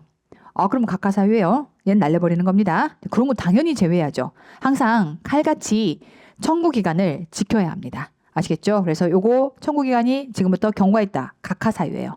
얘는 요건 자체가 미비가 돼버립니다. 두 번째, 이의신청과 심사청구를 중복 제기했어요. 그럼 원래가 내가 이의신청 다음에 심사도 갈 수도 있는데 둘을 또 헷가닥해서 두 개를 같이 간 거야. 그럼 뭘 하고 싶다는 거야? 결국 심사를 하고 싶다는 거잖아요. 심사로 갑니다. 아시겠어요? 이해 안 가요? 심사로 가는 겁니다. 마찬가지로 대신에 기간 넘어갔어. 각하사유로 날려버립니다. 이번에는 국기법에 따른 심사와 감사원법에 따른 심사를 중복 제기했어요. 심사 청구해야지라고 하니까 심사 청구 두 개가 있던데? 나 두 개 다 했는데 어떡하지? 라고 하게 되면 국기법이 야 이거 내가 할게 라고 할 일은 아니에요. 타법에 양보합니다. 감사원법에 따라서 심사 청구한 것으로 봅니다. 아시겠죠? 이걸 또 오해하면 안 돼요. 지가 하기 싫으니까 버려버린 거 아니야? 라고 하시면 안 되고 어쨌건 얘는 타법을 존중한다고 생각하시면 돼요. 그래서 야 감사원 째져. 내가 할게 라고 할 수는 없는 거니까 항상 타법을 존중한다라는 개념에서 타법을 존중해서 감사원에게 주는 겁니다. 아시겠죠? 자, 그런가 하면 지금부터 불복 청구가 집행에 미치는 영향이다라고 해서 자, 일단 집행 부정지 원칙인데요. 이럴 수 있어요. 앞서 이제 제 클라이언트가 앞서 제가 항상 등장하시는 그 문제의 그분 거의 의사인데요. 치과 의사인데 매출을 50%를 누락하셔가지고 그래놓고는 자기가 얼마나 누락했는지를 또 다 친절하게 장부를 써가지고 보일러실에다 갖다 집어넣어 놓으시고 그러다 보니까 결과적으로는 세무조사가 보일러실로 다이렉트로 직행해서 와가지고 모든 게 다 발각이 된 다음에 거의 20억 넘게 부과가 돼야 될 상황이 생겼는데 이분이 파생상품으로 돈을 다 날려먹은 거예요. 이런 상황이었을 때 결국은 본인이 아끼던 모든 별장 같은 데다가 다 결국 지금 이제 압류가 다 붙어 있는 상태예요. 그럼 내가 지금 이 압류를 풀려면 그럼 내가 지금 억울하다라고 불복 청구를 넣으면 압류가 풀리지 않을까? 라고 생각할 수 있죠. 자, 그래서 일단은 이렇게 보셔야 돼요. 지금 압류가 들어가야 되는 상황인데 불복 청구를 넣는다라고 해서 압류가 안 들어가느냐? 그렇지 않습니다. 압류 들어갑니다. 이게 뭐냐면 집행 부정지예요. 아시겠죠? 집행이 정지가 되지 않는다는 얘기예요. 집행은 쭉 갑니다. 가요. 이의신청 심사 심판하더라도 세법에 특별한 규정이 있는 경우를 제외하고는 처분 집행의 효력에 영향을 미치지 않을 거기 때문에 결국은 야 그러면 만약에 불복 청구를 제기했을 때 압류가 안 들어간다면 사실 억울한 것도 아닌데 일단 불복부터 집어넣어. 그래서 일단 시간을 버는 거예요. 그럴까봐 불복 청구를 악용할 우려가 있기 때문에 집행은 부정지가 됩니다. 그러니까 계속 정지하지 않고 쭉 진행해서 간다는 얘기예요. 자, 불복 청구인 입장에서 압류 들어갑니다라고 했더니 으악 불복 청구할게요. 멈춰주세요. 있을 수 없는 일이에요. 아시겠죠? 무조건 쭉 연결해서 간다라고 보시겠고 다만 앞서 뭐라고 했냐면 특별한 규정이 있는 경우를 제외한다라고 했으니까 그럼 지금부터 특별한 규정 되죠? 이런 경우라면 지금부터 집행이 정지돼요 라고 하는 거예요. 재결청이 인정하는 경우. 재결청이라고 하는 거는 다시 결정하는. 그러니까 처음에 처분은 예를 들면 서울지방국세청 조사 3국에서 내가 처분을 받았어요. 세무조사를 통해 처분을 받았어요. 근데 이거를 나 억울하니까 들여다봐줘. 해서 심판 청구를 넣었더니 심판 청구에서 아 그러네. 좀 억울할 수 있겠다. 야 일단 멈춰. 압류 들어가면 기다려봐. 이거 우리 판단하고 나서 그때 압류하자. 이렇게 해서 재결청이 인정을 했다면 그 경우에 있어서는 지금부터 멈춰주는 겁니다. 갑니다. 해당 재결청이라고 하는 거는 다시 시자죠. 다시 결정해줘야 되는 거니까 심사 청구를 받았다면 국세청일 것이고 심판 청구를 받았다면 이 경우에 있어서는 자 조세 심판원이 될 겁니다. 이러한 재결청이 처분의 집행, 절차의 속행 때문에 이 신청 심사 청구인의 또는 심판 청구인에게 중대한 손해가 생길 것을 예방할 필요성이 긴급하다라고 인정될 때는 집행의 정지를 결정할 수 있다. 아니 딱 판단해 보면 대충 보면 아 이게 좀 부당할 수 있겠네. 근데 압류 들어가 버리는 순간 거의 밥줄이 끊기네. 안 되겠다. 얘는 일단 압류는 들어가지 말고 좀 기다리라고 하자. 라고 재결청이 인정한다면 이때는 멈춰줄 수 있는 겁니다. 재결청은 집행정지 취소에 관해서 심리 결정을 했다면 지체 없이 당사자에게 통지해서 알려줘야 합니다. 당연한 얘기예요. 자, 근데 이제 우리가 앞서 자, 집행이 지금부터 아까 원래는 부정지니까 압류가 들어갈 수는 있다라 그랬어. 다만 내가 심판 청구 중이야. 그럼 판단을 받아봐야 최종적으로 이게 진짜 유효하다고 볼 수 있는 거기 때문에 공매는 안 돼요. 느낌 아시겠어요? 압류는 들어갈 수 있는데 공매는 안 되는 겁니다. 자, 그래서 갑니다. 이때 지금 불복 청구가 들어갔다면 판단을 받아봐야 되는 거라서 자, 국세 체납으로 인해서 압류한 재산에 대해서는 신청이나 청구에 대한 결정이 확정되기 전까지는 뭐 할 수 없다? 압류 재산을 공매할 수 없다. 팔 수 없어요. 공매라고 하는 거는 공개 매각입니다. 팔아버리면 사랑하는 소순이는 돌아올 수 없습니다. 낙찰받아서 날아가 버리는 순간 똑같이 토 사서 주면 되잖아요. 아니 그게 아니라 나의 사랑하는 소순이 이럴 수 있어요. 소순이는 돌아올 수가 없습니다. 그러니까 이 경우는 압류는 들어갈 수 있대. 그러니까 집행이 부정지라서 쭉 진행은 되되 뭐는 안 되는 거야. 공매는 안 돼. 원칙은 공매가 안 되는 거예요. 자 그런데 예외. 부패, 변질, 감량되기 쉬운 재산. 그래서 지금 가만 놔두면 사과가 썩고 있어요. 이렇게 썩고 있다면 이 경우에 있어서는 간다. 부패, 변질, 감량되기 쉬운 재산으로 속히 매각하지 않으면 재산가액이 줄어들 우려가 있을 경우는 이때는 공매가 가능하다. 아시겠죠? 그래서 예외 원칙이 존재하는 거니까 개념을 좀 머릿속에 잘 기억하라고 이렇게 넣어놨어요. 그래서 소순이. 제 카페 가보면 소순이, 뭐 사랑하는 소순이, 뭐 별 아이디가 다 있어요. 인상적인가 봐. 소순이가. 별 아이디가 다 있어. 어찌됐건 소순이가 돌아올 수 없기 때문에 공매는 불가능하다. 근데 사과가 썩고 있으면 이때는 공매가 가능하다. 이렇게 머릿속에서 직관으로 잡고 본문을 같이 연결하시면 되겠죠. 아시겠죠? 강사인 제가 해드릴 수 있는 건 오래 기억 남게끔 해드리는 역할을 합니다. 그래서 가능한 이제 뭐 그림으로라도 여러분 머릿속에 잔상으로도 좀 남으라고 노력해 본 거니까 저의 노력이 가상하다면 합격으로 보답을 부탁드리겠습니다. 합격으로. 마저 갑니다. 자, 이제 불복 청구에 대한 기타 사항으로 지금부터 변경 처분에 대한 불복 절차다라고 해서 얘는 조금 여러분들이 어렵게 느낄 수 있는 부분인 건데 세무사 시험에서 워낙 딥하게 요 내용들이 나오다 보니까 지금부터 볼게요. 세무사 시험에서 딥하게 나와서 이 내용까지 정리를 해보는 거예요. 이럴 수 있어요. 지금부터 이제 변경 처분, 불복 절차에 대해서 변경 처분을 한다라고 할 때 증액 경정 처분이 있고요. 감액 경정 처분이 있어요. 그럼 이제 이 증액 경정 처분은 내가 원래 지금 100이었는데 증액 경정 처분을 받은 거야. 그럼 결국 120으로 경정 처분을 받은 거예요. 자, 그러면 전체적으로 하나의 처분으로 지금부터 볼 수 있겠다. 봐요. 증액 경정 처분은요. 100이 120으로 되면 120 자체를 하나로 다 볼 수 있어요. 근데 결론은 100이 80으로 감액 경정 처분 받잖아요. 그러면 이제 80 부분은 살아있는데 20 부분은 죽고 없어지는 거죠. 그래서 얘가 두 개가 좀 다릅니다. 다시 한번 정리하자면 전체적으로 하나의 처분을 새로 하는 처분으로 봐서 당초 처분이 보시면 당초 처분 100은 변경 처분 안에 흡수가 돼서 흡수설 두 개가 흡수가 돼서 하나로 소멸을 해서 없어질 것이고 우리가 지금부터 불복 청구한다라고 했을 때는요. 이때는 자 증액 처분, 변경 처분 자체를 지금부터 불복 대상으로 볼 수 있습니다. 자, 그래 갑니다. 증액 경정 처분인 경우에 당초의 신고나 결정은 증액 경정 처분에 흡수가 됨으로써 100 자체는 이제 독립적인 존재로서 인정받지 못하는 거예요. 100이 120이 되면 얘를 120으로 보고 지금부터 처분하는 거예요. 자, 존재 가치를 잃게 돼서 원칙적으로 당초 신고나 결정에 대한 불복 기한의 경과 여부 등과 관계없이 증액 경정 처분만이 지금 증액 경정 처분받은 거 120 자체가 항고 소송의 심판 대상이 되고 납세자는 항고 소송에서 당초의 신고나 결정에 대한 위법 사유도 함께 지금부터 주장해 볼 수 있다. 일상적 100 자체도 위법이야. 같이 얘기해 볼 수 있어요. 20만 주장하는 게 아니라 120을 한꺼번에 다 같이 주장하는 겁니다. 그래서 이때 당초의 신고 결정에 대한 위법 사유도 얘가 한 몸이기 때문에 100 부분에 해당하는 위법 사유도 같이 주장해 볼 수 있는 거예요. 느낌 아시겠어요? 무슨 얘기냐면 결국은 90일 안에 제기해야 되거든요. 근데 이제 100대를 맞고 나중에 20대를 맞았는데 그럼 이때 90일 안에 제기한다라고 할 때는 20을 때를 맞는 순간 얘가 한 몸이 되는 거예요. 그럼 20대를 맞았던 그 시점부터 90일을 카운팅합니다. 느낌 아시겠죠? 그래서 그 안에서 내가 불복 청구를 하게 되면 그때 불복 청구는 이 두 개를 한 몸으로 봐요. 한 몸으로 봐서 당초의 100에 대한 위법도 여기서 주장해 볼 수 있고 20은 물론이거니와 100에 대한 위법도 여기서 주장해 볼 수 있다. 그 개념인 것이고 자 그런가 하면 이때 당초 처분에 대한 위법 사유 주장은 갑니다. 변경 처분을 다투는 과정에서 당초 처분에 대한 위법성을 함께 다툴 수 있다라고 했어요. 100 자체도 지금 문제가 돼라고 하는 거를 지금부터 다툴 수 있겠고 다만 당초 처분에 100에 대한 절차적인 하자에 대해서는 얘는 승계하지 않는 거고 애상적 원인 사건 자체가 문제가 있어라고 하는 것은 주장해 볼 수 있겠고 절차가 문제가 있어라고 하는 것들은 지금부터 주장할 수 없는 거고 자 그런가 불복 청구 기한을 계산할 때는 갑니다. 변경 처분 기준인 거예요. 아까 100대를 맞은 게 있고 20 추가로 때려 맞았어. 그럼 20 추가로 때려 맞은 기한부터 시작해서 90일 이렇게 가는 겁니다. 자, 이제 감액 경정 처분이라고 하게 되면 볼게요. 당초 처분 중에서 감액된 부분만큼 소멸시키는 처분인 거죠. 원래 100이었던 건데 20 까고 이제 80만 되는 겁니다. 자, 그러면 이때 당초 처분 얘 자체가 줄어든 채로 계속 유지가 되는 거예요. 느낌 아시겠어요? 그러니까 지금 내가 80으로 다시 때려 맞았다고 80이 재탄생하는 것이 아니라 원래의 80은 계속 갖고 있었던 거야. 그냥 그게 살이 베어진 것뿐이야. 그 얘기예요.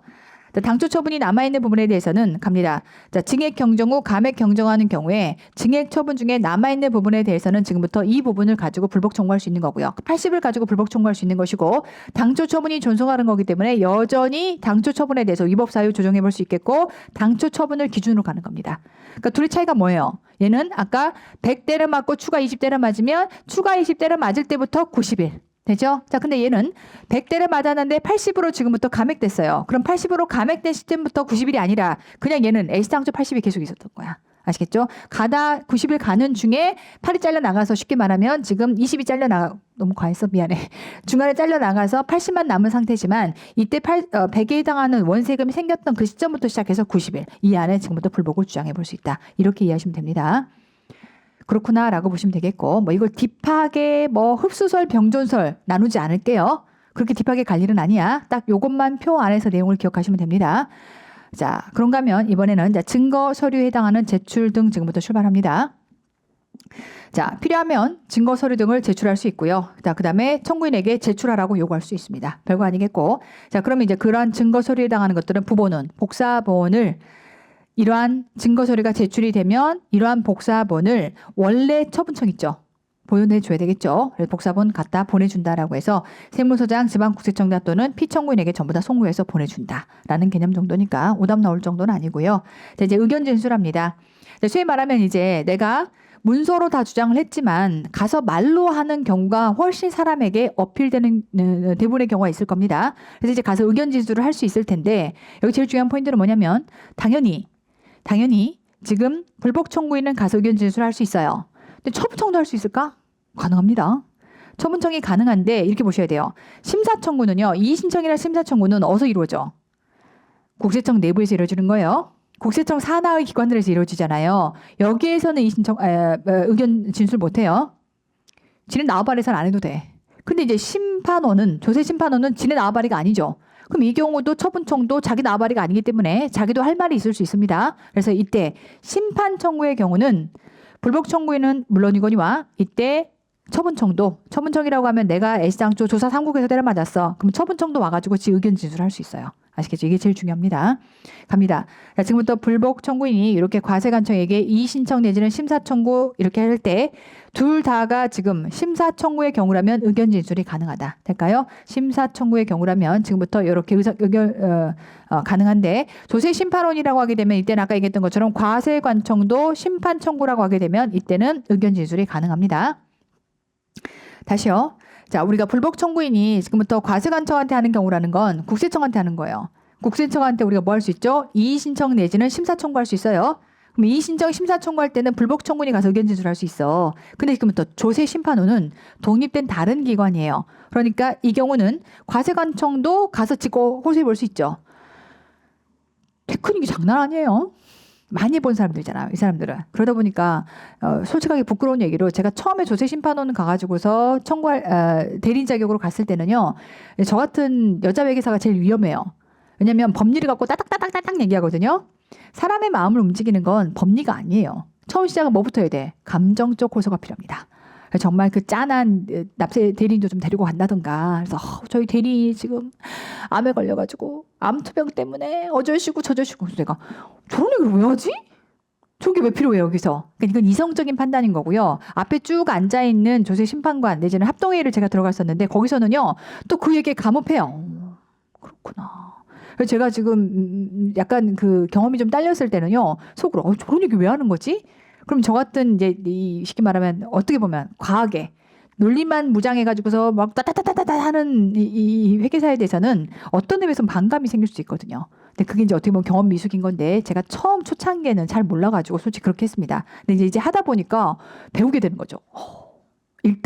일단 마음을 사야 되는 거구나. 누구한테도 먼저 마음을 사야 되는 거구나. 제가 꿀팁을 드린 겁니다. 그래서 그런 것들을 논리 무작했다고 따다다다 하시면 곤란해요. 그럼 경험 미숙이 돼버립니다. 네, 어쨌건 자 과세관청도 조세심판원에 와서는 의견 진술이 가능합니다. 의견 진술 기술의 테크닉이 장난 아니에요. 그래서 아마 여러분들이 나중에 혹시나 이제 이런 것들을 경험해보고 싶다면 가능한 이제 누가 조세심판원에 가서 심판 청구한다라고 할 때 따라가서 보던가 같이 가서 좀 참여를 해보던가 그런 경험들을 조금 많이 쌓고 나면 훨씬 여러분들 사건으로 다가왔을 때 좀 더 능숙하게 해결할 수 있겠죠. 우리 앞으로 밥벌이는 여기 있는 거니까. 자 이제 갑니다. 자 이때 이신청, 심사청구, 심판청구 또는 처분청 가요. 처분청도 재결청의 의견을 진술할 수 있어요. 다만 처분청은 뭐에만? 심판청구만 가능합니다. 그럼 나머지 이의신청이나 심사청구는 국세청 산하 기관에서 하기 때문에 지가 굳이 가서 의견 진술하지 않아도요. 예를 들면 국세청장이 서울지방국세청 3국에다 전화해요. 전화해서 뭐 심사청구 하나 들어왔던데 이거 뭐야? 말해봐. 이럴 수 있어요. 그럼 보고가 짝짝짝 올라오겠죠. 그럼 그때 가서 보고하면 되기 때문에 굳이 가서 지금 불복 청구인과 함께 앉아가지고 의견 진술할 필요가 없는 사안인 겁니다. 하지만 독립된 다른 기관에 가게 됐을 때는 나도 억울한 게 있을 수 있으니까 가서 이렇게 의견 진술할 수가 있겠다라고 이해하시면 되겠고. 자, 그럼 이제 회의 참가하세요. 원칙은 3일 전에 와요. 회의가 언제 개최됩니다라는 게 3일 전에 와. 근데 최초 진술은 너무나 중요하죠. 최초로 심의하는 경우는 개최 7일 전까지 통지해서 알려줍니다. 이때까지 출석 통지를 하게 돼 있어요. 언제 할 거니까 그리 아세요. 막 이래. 이거 지금 3일간 안에 일정이 꽉 차 있는데 갑자기 이게 잡히잖아요. 방법이 없어요. 자, 그러다 보니까 이때 꼭 그러면 가서 구두로 얘기해야 되느냐?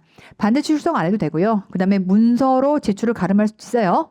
다만 우리는 이거를 성의 없다고 표현하죠. 여러분 선택사항이에요. 왜냐면 제가 너무 바빠갖고요. 이건 이제 그런 케이스예요. 내가 성의 없게 한 건 아니고 납세자한테 말 안 하고 그냥 불복 넣어봤어요. 하도 억울해서. 세무조사를 납세자 것을 제가 대리해서 때려 맞았는데 이건 또 말이 안 되는 것 같아 라고 해서 또 이제 저희 작은아버지 있잖아요. 그 세법계의 대부. 말이 안 된대. 불복하래. 그래서 넣어봤어요.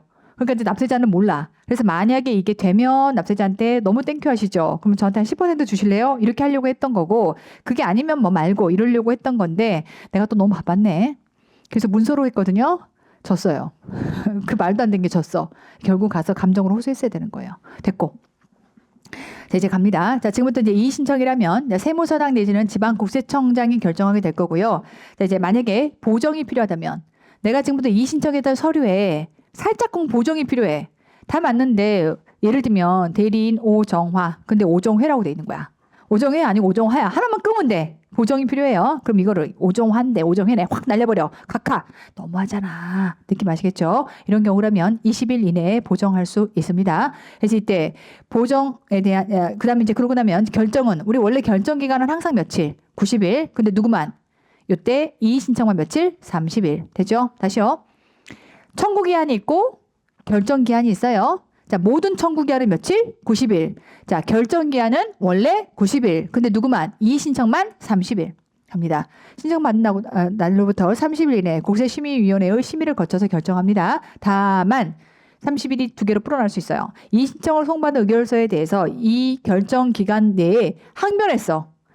이 신청인이 그러니까 불복 청구인이죠. 그 청구인이 송받은 의견서 내가 왜 이렇게 때려맞아야 되라고 했더니 관할 세무서가 예를 들면 의견서를 준 거예요. 그래서 그게 지금 나한테 복사본이 왔어. 내가 이를 때려맞은 거야? 이거 말이 안 되는데? 항변해. 그럼 이제 국세심사위원회는 그래 알았어. 잠깐만 들여다보자. 알았어. 들여다보자. 오래 걸려요. 더블이 돼버립니다. 60일 걸립니다. 아시겠죠? 그러니까 원칙은 30일인데 항변서가 들어오면 이때는 60일이 되는 거예요. 아시겠죠? 자, 이제 보정하라고 했는데 보정해야 되는데 이 보정은 누구에 대한 배려예요? 원래는 오정화가 들어가야 되는데 오정회가 들어갔으니까 확 날려버릴 일인데 너 고쳐면 내가 봐줄게라고 하는 거니까 납세자에 대한 배려입니다. 하여 이때는 갑니다.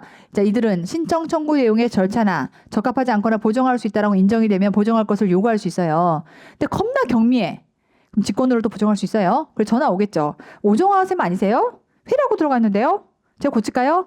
네, 고쳐주세요. 직권으로도 보정할 수 있습니다. 아시겠죠? 자, 그 다음 아까 20일 기간 안에 보정하라고 되어 있는데 그러한 20일 보정 기간은 납세자에 대한 배려예요. 그러니까 지금 항상 칼같이 90일 안에 청구해야 돼. 30일 안에 지금부터 이 신청이라면 결정해야 되라고 하는 기간 안에는 넣지 말아야겠지. 될까요? 이때는 산입하지 않는다가 돼야 합니다. 당연한 얘기죠. 자, 그래서 관할 세무서장이 불복 청구인에게 보정을 요구했어요. 자, 그럼 이때 두 가지 방식이에요. 서면으로 제출하거나 말로 하고 사인하거나. 되죠? 그래서 이제 갑니다. 보정할 사안을 서면으로 작성해서 제출하거나 아니면 보정할 사항을 말하고 그 기록한 서면에 사인하거나. 되죠? 그래서 서면 제출 또는 말하고 사인하고 둘 중에 하나가 있을 수 있겠다. 보시겠고 자, 이제 심사청구 들어갑니다. 심사청구는 누가 결정하니? 국세청장. 다만 얘는 앵무새처럼 따라 읽습니다. 자, 그랬을 때 며칠 보정기간? 20일. 그러니까 국세청 산하에 있는 이 신청이나 심사청구는 보정기간이 20일이에요. 근데요, 조세심판원은 그러니까 대부분의 사람들이 봐요. 심사청구할까요? 심판청구할까요? 심판청구예요. 심사청구로 들어가는 경우가 거의 드물어요. 그리고 얘는 그냥 20일 이렇게 들어가 있는데 심판청구는 할 일이 너무 많아. 나에게 20일 제한하지 마.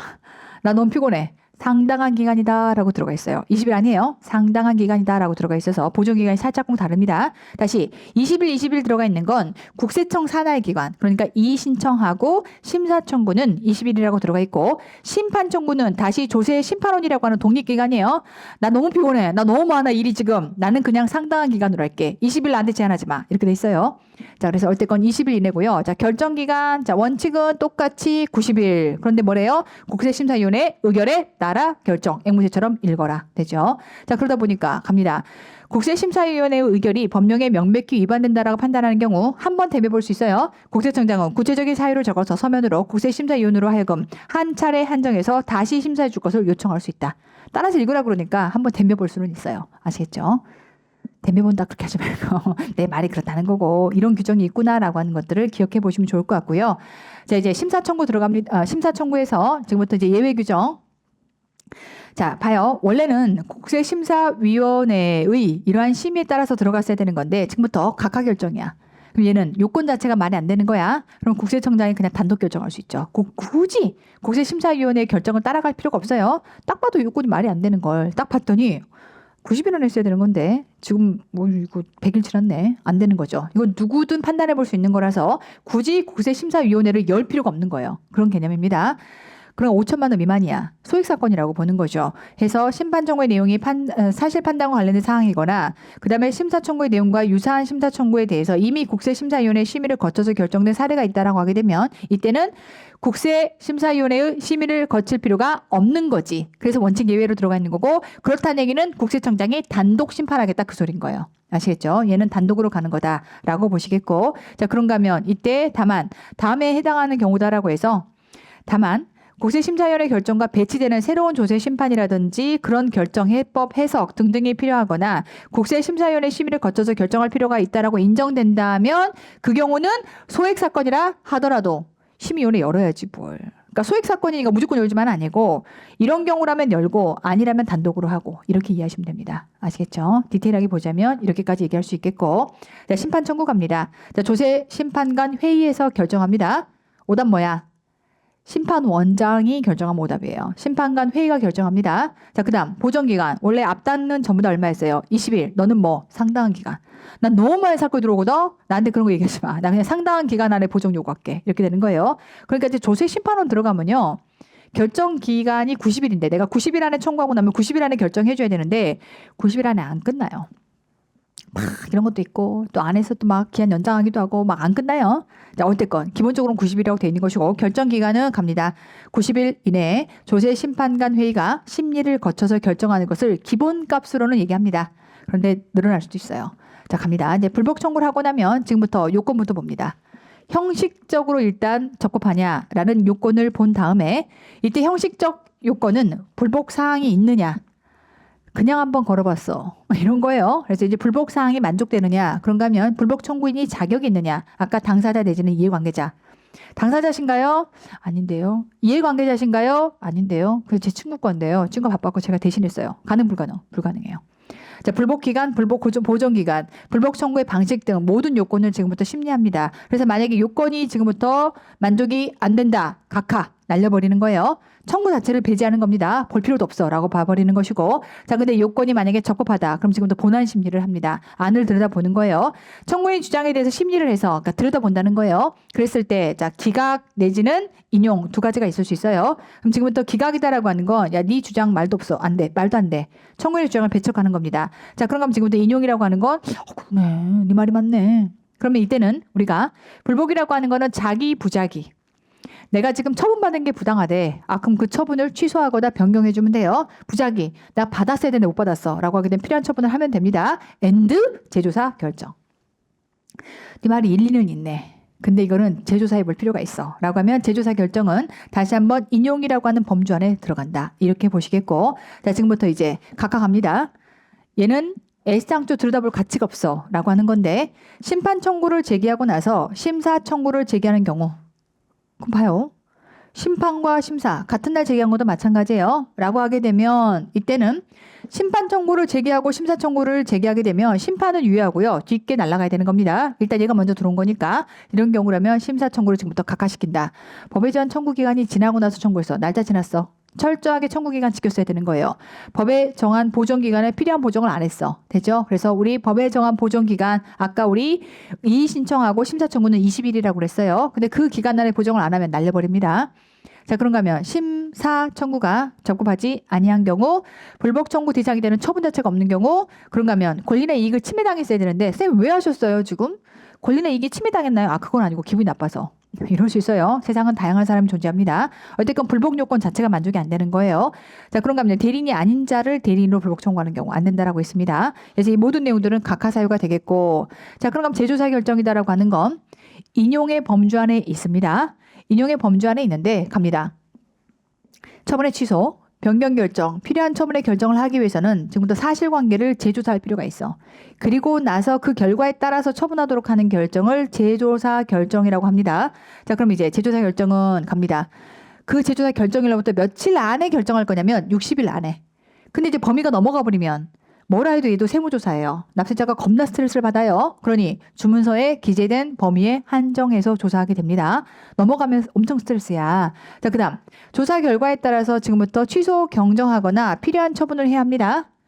자, 그런데 이때 처분청은 재조사 결과에 따라서 청구의 대상이 되는 처분의 취소 결정을 하거나 필요한 처분을 할 때 그 처분 결과를 이제 지체 없이 알려주게끔 돼 있어요.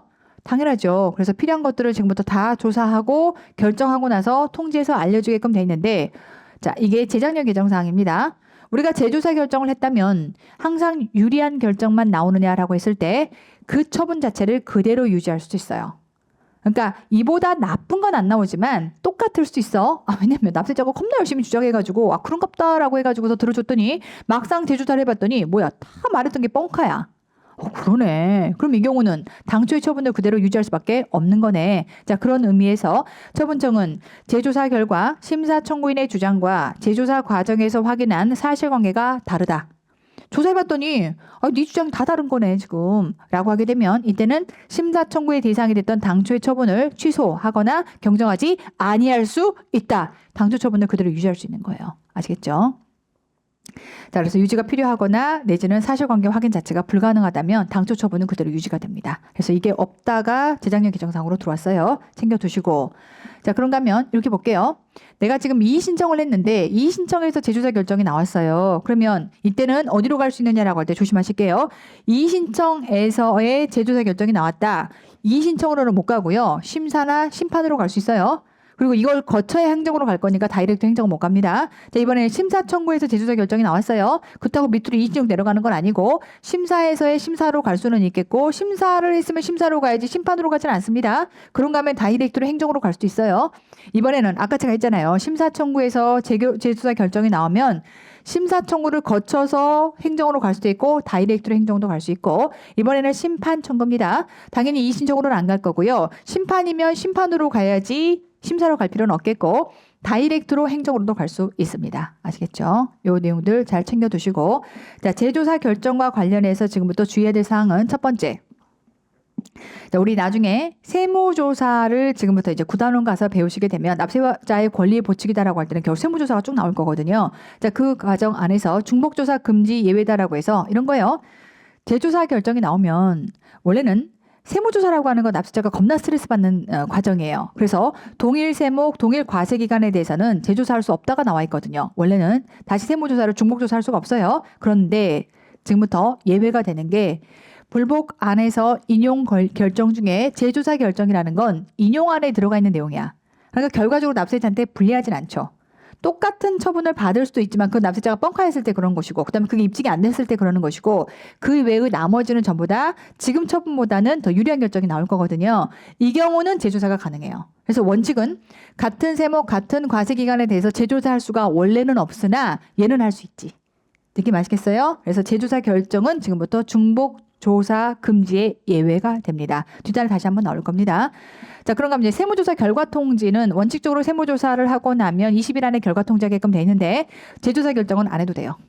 얘는 이제 납세자한테 유리한 결정이니까 굳이 할 필요가 없다라고 세무조사 결과 통지를 하지 않는다라고 보시면 되겠고 자, 그다음 우리 과세전 적부심사다라고 하는 건 세금 때리기 전에 이거 맞는지 한번 들여다봐줘라고 하는 건데 과세전 적부심사는 사전적 구제 절차예요. 세금을 때려맞기 전에 일단 한번 구제를 받는 절차인 건데 이미 재조사 결정은 때려맞을 거 다 때려맞았고 거기에 대해서 사후적으로 지금 절차를 하는 중에 다시 한번 조사받아서 때려맞은 거거든요. 그걸 가지고 다시 과적심사를 받을 필요는 없어요. 그래서 이 경우는 과적심사 배제 사유가 됩니다. 그래서 재조사 결정에 따라 세무조사할 때는 과적심사를 청구할 수가 없다라고 해서 해당 모든 내용들은 뒤에 9단원에서 다시 한번 등장하게 될 것이고 해당 내용들이 지금 연결해서 지금 재조사 결정과 같이 문제가 출제가 될까봐 오셈팁으로 제가 박아 넣어놓은 거니까 같이 정리를 해두시면 좋겠죠. 어차피 9단원 가서 다시 볼 겁니다. 자, 지금부터 이제 불가변력이다라고 해서 한번 지금 예를 들면 심판 청구에서 결정이 나고 나면 심판 청구가 말을 바꿔서 잠깐 생각해보니까 그게 아닌 것 같아. 나 다시 결정할래. 있을 수 없는 거예요. 변할 수가 없는 겁니다. 했을 때 해당 재결정 자신도 여기에 따라서 구속이 되기 때문에 스스로 결정한 사실을 지금부터 철회하거나 변경하는 건 인정될 수 없겠다. 자, 이제 불가증력이다라고 해서 우리는 항상 90일 안에 지금부터 제기를 했어야 되는 겁니다. 그 기간이 지나버리면 다시는 덤빌 수 없어요. 싸울 수 없어요. 해서 당사자가 일정한 기간 내에 다음에 신급에 불복 청구를 하지 않거나 일정한 제소 기간 내에 행정소송을 제기하지 않는다면 그 결정은 형식적으로 확정이 돼버린 거기 때문에 그 결정 내용에 대해서 당연 무효가 아닌 이상 더 이상 다툴 수가 없게 된다. 그래서 다시는 싸울 수 없어요. 불가쟁력을 얘기하는 것이고 자, 그 다음에 이제 그렇게 해서 처분청이 심판 청구가 이거 납세자 말이 맞아 라고 했더니 과세관청이 싫어 나는 그건 네 생각이고 싫어 하면 안 되는 거예요. 전부 다 기속돼서 같이 끌려가야 되는 겁니다. 그래서 해당 행정청은 청구를 인용하는 재결청의 결정에 어긋나는 처분을 할 수가 없어요. 그래서 지금 만약에 조세심판원이 야 이거 국세청 다시 결정해 꽝꽝꽝 국세청이 싫어요 라고 할 수 없는 것이고 그러면 이때는 그 재결청의 결정에 어긋나는 처분을 할 수가 없기 때문에 결정의 취지에 따라서 즉시 필요한 처분을 해야 되는 겁니다. 아시겠죠? 국세청이 계속 고집 부릴 수는 없는 거예요. 자, 각하라든지 기각이 적용될 여지가 없다라고 하는 거 아시겠죠? 자, 요 정도 내용 보시고요. 우리 잠깐 끊었다가 뒤에 해당하는 심판 청구를 연결하도록 하겠습니다.